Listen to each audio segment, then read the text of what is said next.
Good afternoon, world of YouTube. Zach at JC Lewis Ford Lincoln, aka your pal Sal, going over the 2020 Bronco Sport. I know what you're thinking. Oh, this ain't the Bronco. This ain't the Bronco we were talking about. Hey, plenty of people like Bronco 2s. I know somebody likes Bronco 2. Me, because I got one.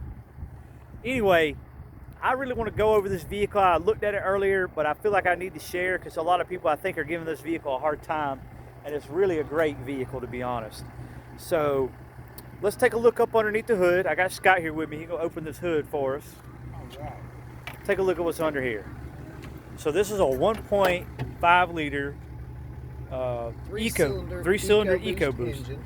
But as you see, like Scott was mentioning to me earlier, they really maximize the space here. It's like you can actually get to things that are under here. So it's pretty neat. Like they've welded over here, but you still got some crumple zones. Got your crumple zones over there. Crumple zones. They've kind of just tucked stuff away so that you've got plenty of room around the engine bay to work on it if Look at that. You remember when this used to be like way over here or way over here? You couldn't see it, but now it's right there. You got your battery right there with a grounding. So that's really nice too. So, but you really like, go ahead and close that, Scott. Just really over-engineered. You got your Bronco badging on the front. A lot of people don't realize, but like these round headlights like this, that's a very old school look to it as well. It's gonna be LED lights. It's gonna be really, really nice when you turn it on. We're gonna move around here to the side, styling. People keep telling me they look like Range Rover Discoveries, but I don't feel like that's a bad thing. Not necessarily. At all. Because if you look at the top, the way it goes up like that for your second row passengers to have a little bit more headroom, kind of gives it that safari looking feel and everything. And that bar up there that he just touched, that's actual metal. Like, and these may be plastic right here, but that's actual metal. So your cross beams and everything is going to be metal. This is the Big Bend trim level. We got our nice 17-inch wheels. I think that's painted magnetic or polished on Continental. So good looking little wheels there. You got your intelligent access just like you've had on every other Ford. You got your, I don't know if you see your blind spot information system. And you still got your numbers to get in. I mean, this is cool. So when you look at the inside of this door too, this material here is very tough. It's very durable. Everything feels durable in here. This is like a soft material, but it still feels thick and it still feels like it's got some substance to it. Even when you look at the way everything's designed, everything's kind of blocky, kind of gives you that tough feel. Even up here, this little strip up here, it feels rubberized. It feels tough. Up here, even the plastic feels nice and hard. Your seats kind of has this blue jean looking material to it, but it's also tough. And you just got this nice material here too. You can hear that. That's nice. That's thick. It's got, like I said, substance. Even your console here, even your down here where you can keep your phone and things. It's rubberized, so it's gonna keep things from moving and sliding around, even change. We'll talk about some more of this stuff here in a minute. In the back, not bad room at all. Maybe the room of the Escape, but this is not an Escape. You got your little molly handles here. You can start putting all your little cool hooks and keychains and all kinds of stuff in here. That's on both of these back seats. On the back of both of these seats, you have this nice little compartment. Look at that. Got that cool stitching, just like it's themed with the mats that are in the back. We'll show you. But this is also nice and tough. So you can put stuff back here that you normally wouldn't maybe before, but it's not going to tear and rip and make all kind of problems for you. Air vents back here for your passengers as well. You have a nice little pull down for a console. These seats will fold down for you, like so. Let's go take a look at the back. Your gas cap, obviously. So old school time right here. You can flip up just the glass and throw whatever you need to in the back. Boom, done. Let's move on. You got your door down there. This one does not have the automatic lid, but that's all right. It pretty much pushes itself. Pretty much does it. So these mats right here will go up front. Again, nice, thick, durable feeling mats. Why don't you take this mat here. Oh, let me move it. So this mat right here, you can actually use this to change your tires, Scott was telling me. And now you see how the seat's folded down? We can actually move this guy up a little bit if we can get it in the right spot here. And check that out. Now it's almost lined up perfectly with your back seat in case you needed to transport something else that needed to sit back here. So lots of room. You got these cool, nice little, really thick straps back here now, or latches, I should say. Gone are those little small, just hooks. They really want things to be able to, you know, hang in here, not fall out. There's this cool little button right here. I'm going to press it. And what that does is it activates these lights that are directional toward the inside or toward the outside. So if you're setting something on the ground or setting up a camp or doing whatever, you can use these to your advantage and you'll be able to light up what you need. Close that down. No tow package or anything on this one. Do have your camera, of course. Again, same kind of features and things that we were talking about before. Let's move those back to the back.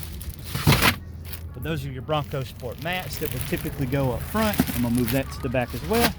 Again, nice rugged seat, your MOLLE straps, your nice compartment.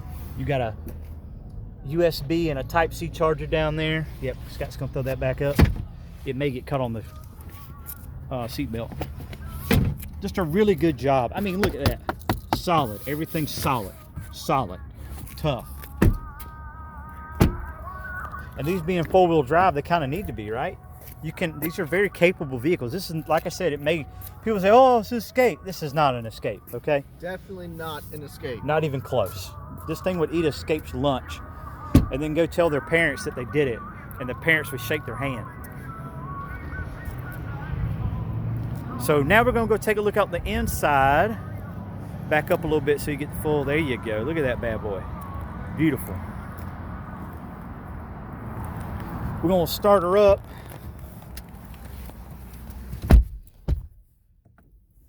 Didn't have the cool little cinematic right here. Did we miss out on that? There it is. Look at that. That's cool. Look at that. And then it becomes your Bronco. Bam! Kick you right in the face. Kick you in the face. So while that's loading up, you got these old school feel here. I don't know, like I said before, if you've ever been in like an old school F-150, they usually have blue and then red for any kind of, you know, temperature things or warnings or that. So it's very old school feel up here in the dash. As you can see right now, I've got it set to where the adaptive cruise and the lane centering would be, and also your speed limit recognition, along with, you have regular cruise, of course, but when you activate it, you activate your adaptive cruise and then your lane centering, which is really neat. And you can do what's also called intelligent cruise control, which we'll show here in a minute. Do you know how to get that, Scott? And that would be right over on here into our driver assistance. And then, so there's our intelligent cruise control. So as you can see from the picture, go back to it one more time. When you change speed zones, let's say you're in this 65 here that it's showing and you're going 70. Well, if you change to a 55, it's going to slow you down to 60. So it's going to keep you at that same tolerance or positioning that you were before. But then go ahead, you can go back up to adaptive. Yep, see, it's just reading the car in front of you. It's going to slow itself down, and then obviously you can do normal. But these are all your preferences. Look at that. So when you do that though, adaptive braking is off. So adaptive braking is where it pre-charges your brakes. If you're going to have an imminent collision, you're going to be able to stop a lot sooner and faster. So it's always a good idea, just leave it in adaptive. Even if you're not using it, it's going to perform that same way. Going back to that old school feel, you know, you've got these old school looking vents back here with the dials that click when you move them. It's pretty neat. It's pretty cool. They didn't go old school here, but they did go with a nice tough, then that's rubberized, like, so you can really grip your hand on it. You got your driving modes here. Your GOAT modes go over any terrain.